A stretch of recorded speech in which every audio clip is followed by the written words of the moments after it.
Amigo y amiga que me escucha, te damos la bienvenida nuevamente a Púlpito Reformado. Te habla el reverendo Carlos Cruz Moya y te invitamos a que te quedes con nosotros en la próxima hora para que escuches palabra de Dios, la palabra que no se equivoca, la palabra que no vuelve atrás vacía, esa palabra que como espada de dos filos penetra hasta lo más profundo del corazón del hombre y la mujer. En esta hermosa noche vamos a tener el tema de la encarnación de Dios. La encarnación de Dios. Busca tu Biblia, la palabra de Dios, la única regla de fe y conducta, y buscamos Colosenses, capítulo 2, versículos del 8 al 10. Colosenses, capítulo 2, versículos del 8 al 10. Dice así la palabra del Señor. Mirad que nadie os engañe por medio de filosofías y huecas sutilezas, según las tradiciones de los hombres, conformes a los rudimentos del mundo y no según Cristo. Porque en él habita corporalmente toda la plenitud de la deidad, y vosotros estáis completos en él, que es la cabeza de todo principado y potestad. Amén. Como muy bien expresa el apóstol Pablo, como parte de la gran doctrina cristiana y el dogma de la iglesia, en Jesús, en la persona de Cristo Jesús, está toda la plenitud de la deidad, indicando que el Señor Dios Todopoderoso, la segunda persona de la Trinidad, tomó cuerpo en el vientre de María. La fórmula de Calcedonia, el concilio de Calcedonia del 451, habla de Cristo como consustancial a nosotros conforme a la humanidad. Y el credo de Atanasio vincula, como dice un teólogo escocés, vincula concretamente esta humanidad con la sustancia de su madre, y los credos protestantes posteriores hacen lo mismo. La confesión de fe de Westminster nos dice que él habla de él como concebido en el vientre de la Virgen María de su sustancia. Esto subraya el hecho de que en todos los aspectos esenciales el cuerpo humano de Cristo era idéntico al nuestro. ¿Y qué queremos decir con todas estas cosas tan maravillosas en esta época navideña? Recalcamos la doctrina universal, la doctrina bíblica, que Dios se hizo hombre en el vientre de María. Dios se encarna. Por eso el nombre de Cristo, Emmanuel, Dios con nosotros, significa que ese misterio que el creador de todas las cosas, incluyendo a María, incluyendo todo lo que lo rodeaba, toma cuerpo, sí, en el cuerpecito pequeño de un bebé, en un embrión, y va creciendo hasta nacer y convertirse en el hombre que muere a los 33 años en la cruz del Calvario. Ahora, la formulación de este concepto, la profundidad del mismo, no estuvo exenta de ataques heréticos en la historia de la Iglesia. Uno de los primeros ataques, o el primer ataque, como dice un teólogo escocés, fue el de los docetistas, el docetismo. El docetismo tenía dos principios, hermanos. Número uno, que la materia es mala. Y por lo tanto, si la materia es mala, que vemos una influencia del gnosticismo, ¿verdad? El segundo principio es que lo divino no puede experimentar cambios ni sufrimientos. Hubieron básicamente dos representantes, si podemos así hablar, principales de esta herejía, que fue Cerinto y Marción. Cerinto hacía una diferencia entre Jesús y el Cristo, y quiero leer a Donald MacLeod, el teólogo escocés, en su libro La persona de Cristo, y dice lo siguiente. MacLeod nos dice que, movido por unas consideraciones, Cerinto, por ejemplo, estableció una distinción radical entre Cristo y Jesús. Jesús fue un hombre ordinario, decía, nacido de María de la forma habitual, que poseía un cuerpo de carne y fue crucificado en la cruz del Calvario. Cristo, por el contrario, era un ser celestial que descendió sobre Jesús solo durante su bautismo y que le abandonó antes de ser crucificado. Esto suponía que Cristo como tal no derivó nada de María, no tuvo ningún vínculo personal con la materia y no experimentó el dolor físico. Hablándolo, ¿verdad? Presentando como Cristo como una apariencia, pero no una realidad. Marción, por otro lado, consideraba que la humanidad de Cristo era un mero espejismo, que tuvo la apariencia de un hombre, pero era una simple máscara, una imagen sin sustancia. De ahí viene el término docetismo, hermanos. Docetismo, del griego doqueo, parezco, aparento, pero no soy. Y decía Marción que su carne no tenía realidad con lo que existía. Por eso Tertuliano, prácticamente ridiculizando la posición de Marción, decía, el gran padre de la iglesia, Tertuliano, decía que no era lo que parecía ser y fingía ser lo que no era, encarnado sin ser carne, humano sin ser hombre. Y en cierta medida, ¿verdad?, ridiculizaba la posición de Marción. Ahora, la Escritura nos dice claramente que Dios tomó cuerpo. El apóstol Juan nos dice que si Cristo no vino en carne, todo aquel que diga que Cristo no vino en carne, ese es el anticristo, dice el apóstol Juan. Y que todo aquel que niega que Cristo vino en carne no es de él. Cristo adoptó un cuerpo humano auténtico y un alma humana razonable. Por eso es muy importante que veamos que Cristo lloró, sudó, sangró, sintió cansancio, fue golpeado, tuvo hambre, tuvo sed, ¿verdad? Lo que nos muestra, ¿verdad?, básicamente que tenía un cuerpo real humano. Su humanidad. Ahora, ahí entra el gran misterio, ¿verdad? Ahí entra el gran misterio. Dios toma cuerpo en el vientre de María y toma de la sustancia de María. Y por medio del Espíritu Santo, evitando el pecado de María, toma la herencia de María, toma la sangre de María. Y estas cosas son muy importantes porque usted va a ver que la herejía docetista todavía de vez en cuando se oye, Ángel. Sí, ¿cómo no? Sí. De hecho, no solamente eso, surge la pregunta entonces, si no era humano o si no era Dios o si era mitad y mitad, no era completo, entonces, ¿vale el sacrificio que hizo para el lavamiento de nuestros pecados por su sangre?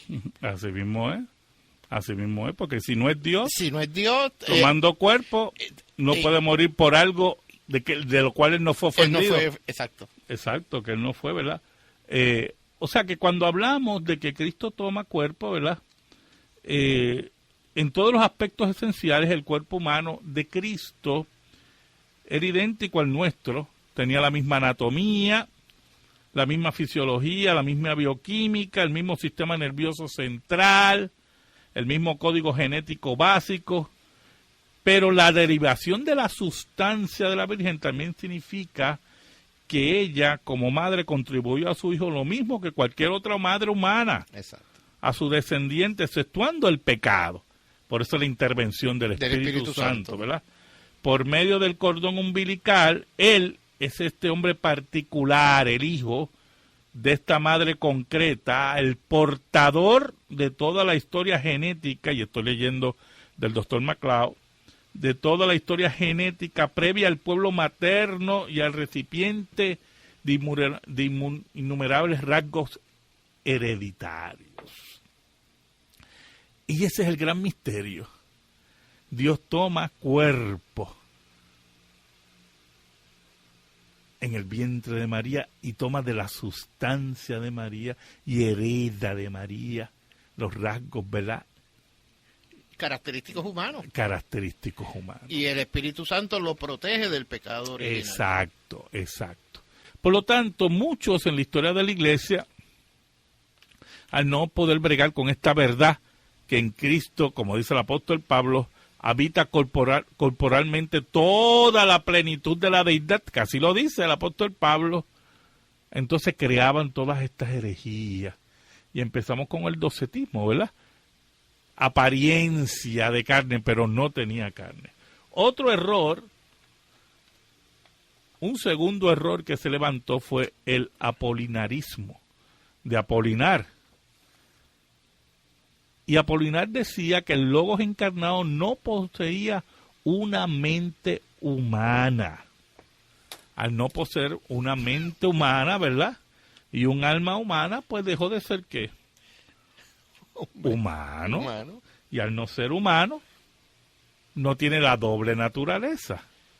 Algunas veces habían declaraciones de Apolinar que mezclaban en cierta medida las dos naturalezas. Y no puede entonces morir por nuestros pecados. Exacto, exacto. Yo creo que ese es ¿cómo es? El epítome que se dice de todo esto, de toda esta charla, pastor. O sea, si Cristo no era como nos dice la Escritura, entonces no podía cumplir con el Padre para salvarnos a nosotros. Claro. Ahora, mire qué interesante.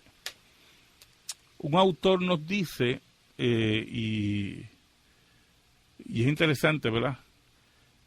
Atanasio, en cierta medida nos dice que el Cristo de Apolinar básicamente era truncado. Él escribió que ese Cristo no es un hombre, aunque es como el hombre, porque no es consustancial con el hombre en el elemento más importante. Como mucho es hombre solo nominalmente, pues es un espíritu divino unido a la carne. Ciertamente, según algunas de las afirmaciones de Apolinar, Cristo no es Dios ni hombre, sino como algo intermedio, ¿verdad? En el medio, un punto intermedio entre Dios y el hombre, ni plenamente hombre ni plenamente Dios, sino una combinación de Dios y de hombre. ¿Por qué ocurren en la historia de la Iglesia estos ataques? ¿Por qué ocurren estas desviaciones, verdad? Oiga, ocurren porque no podemos aceptar el misterio. El misterio que Dios se hace hombre, que Dios se encarna. Y al no aceptar el misterio y tratar de buscarle una explicación humana al misterio, negamos las verdades del misterio. Dios se hizo hombre y era Dios y hombre al mismo tiempo. La intervención de Dios en la historia, en la persona de Cristo Jesús, lo que nos indica claramente es que Dios decidió personalmente resolver el problema del ser humano. Y al decidir resolver el problema del ser humano, entra en una relación con ese ser humano, haciéndose humano, para que el humano viera a Dios en la persona de Cristo.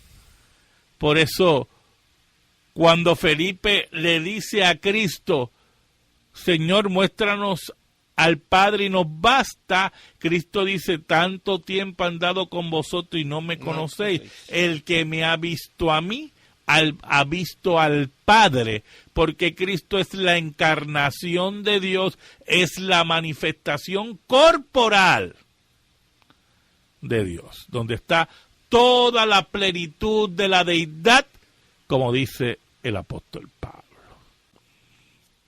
Esa encarnación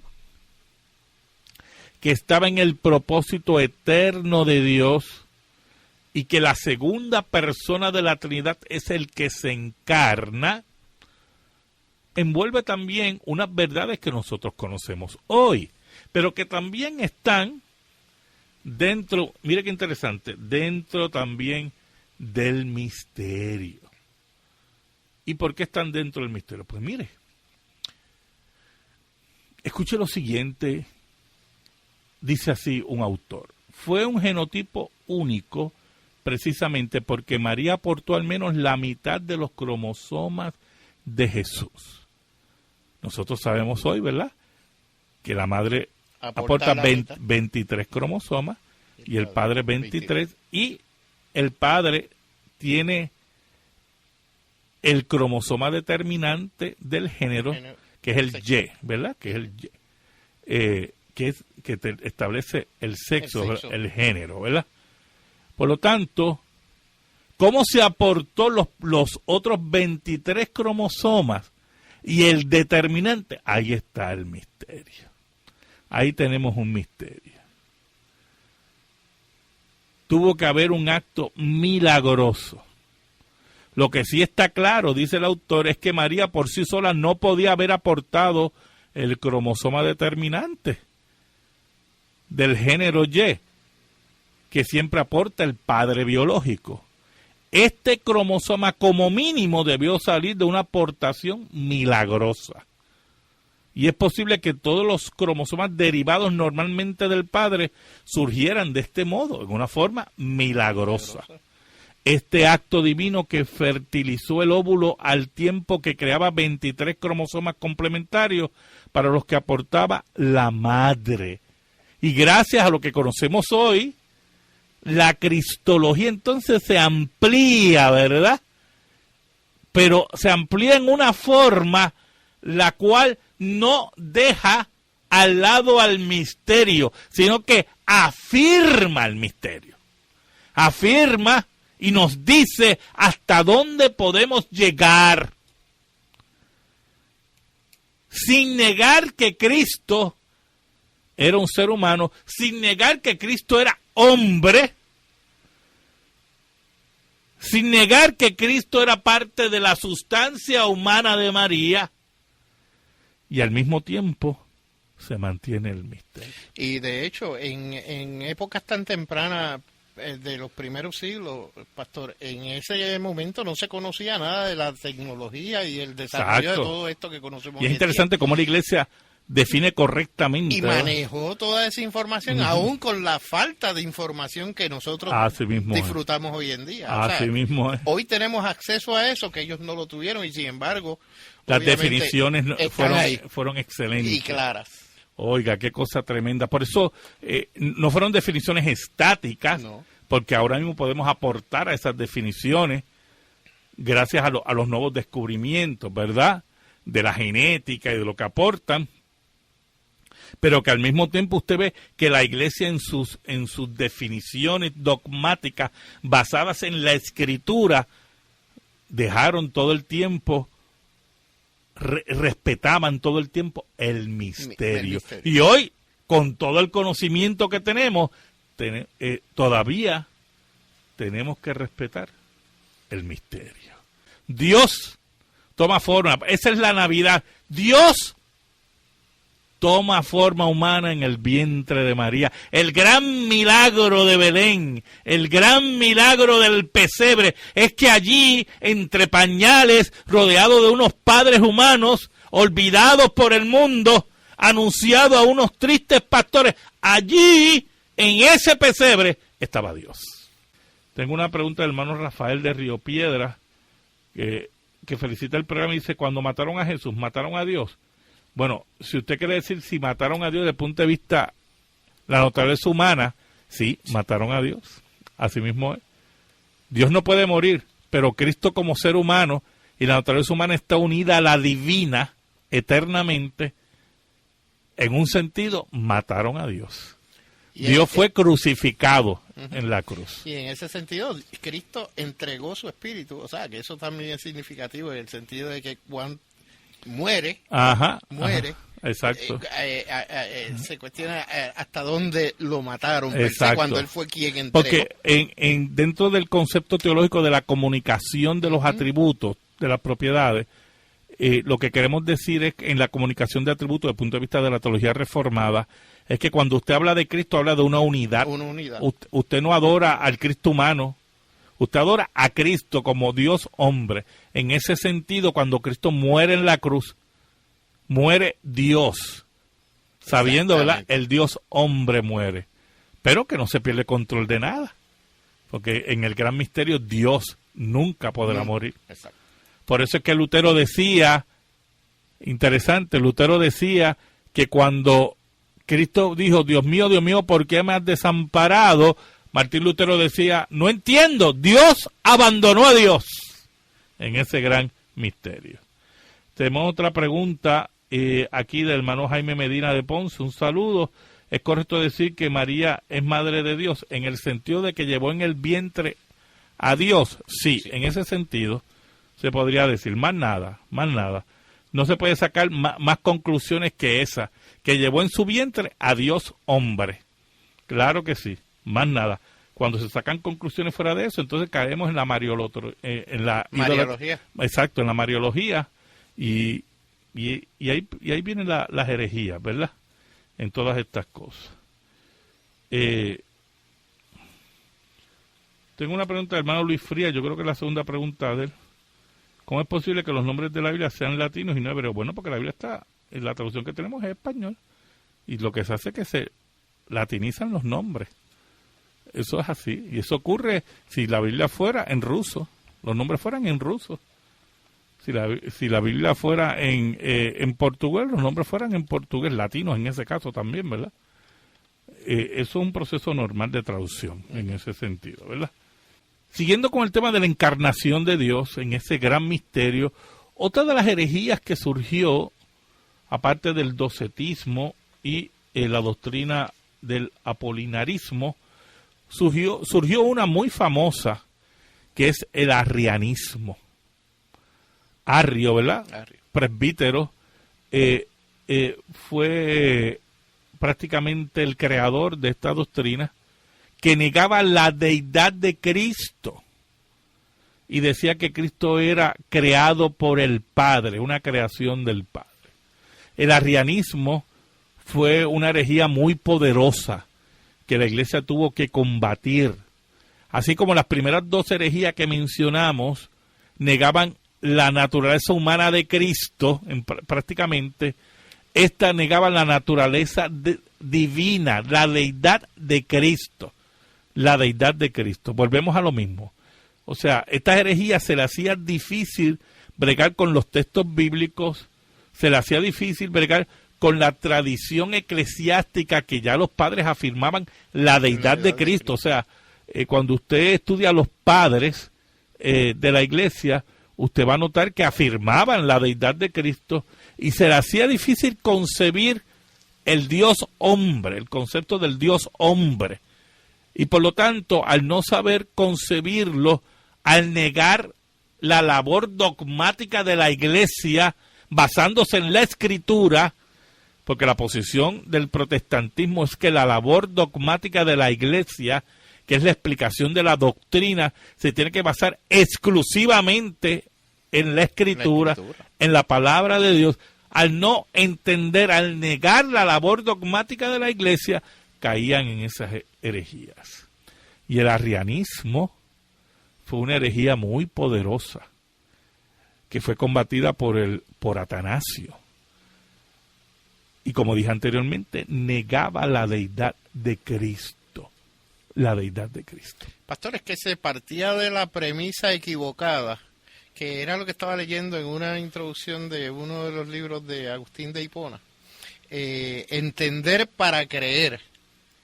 Entender para creer, cuando la posición correcta de la Biblia, de la fe, de la escritura o de la fe debiera ser al revés, creer para entender. Muy bien. Y eso da lugar a que, por ejemplo, hay cosas que no las entendemos, que tenemos que creerlas por la fe. Claro, claro. Sí, porque van a ver, mire, si se fuera a entender todo lo que dice la escritura y todo lo de Dios, entonces significa que el que creemos no es Dios. Exacto.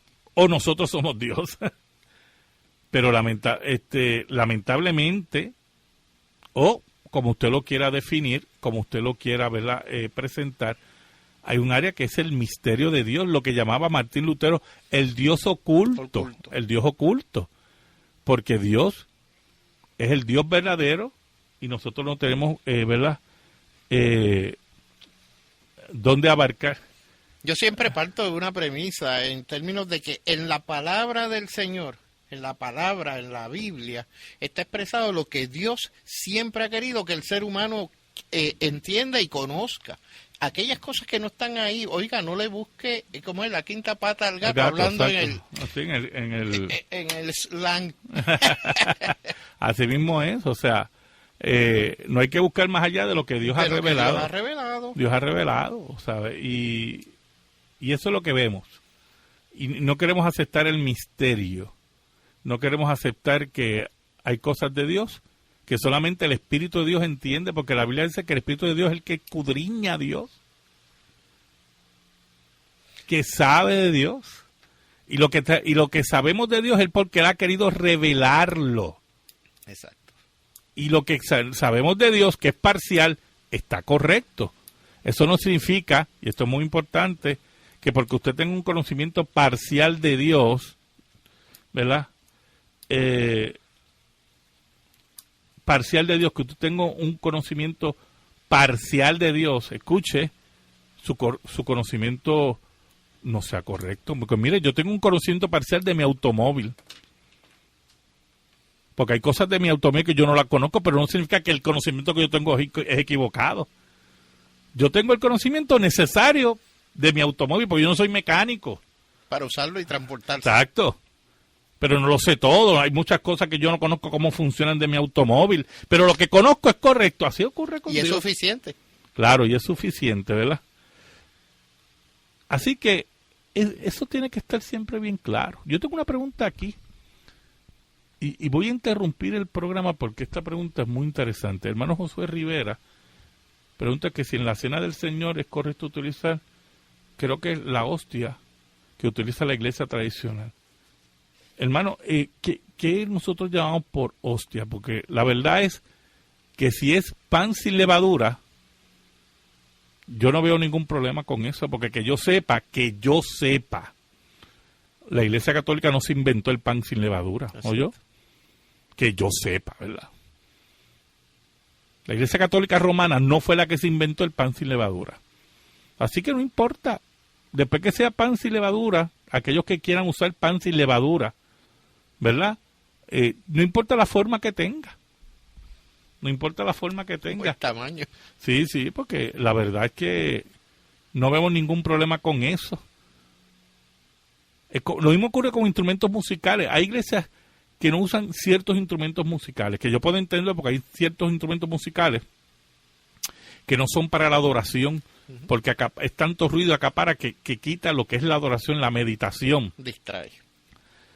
Pero algunos lo prohíben porque lo usa otra iglesia. No, perdóname, la otra iglesia no inventó ese instrumento musical, ¿o yo?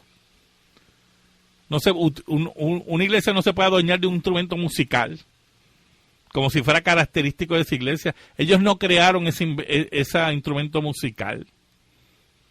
Y esas cosas tenemos que tenerlas claras. Porque lo practica, porque aquel tiene... Pero es que aquel no creó aquello.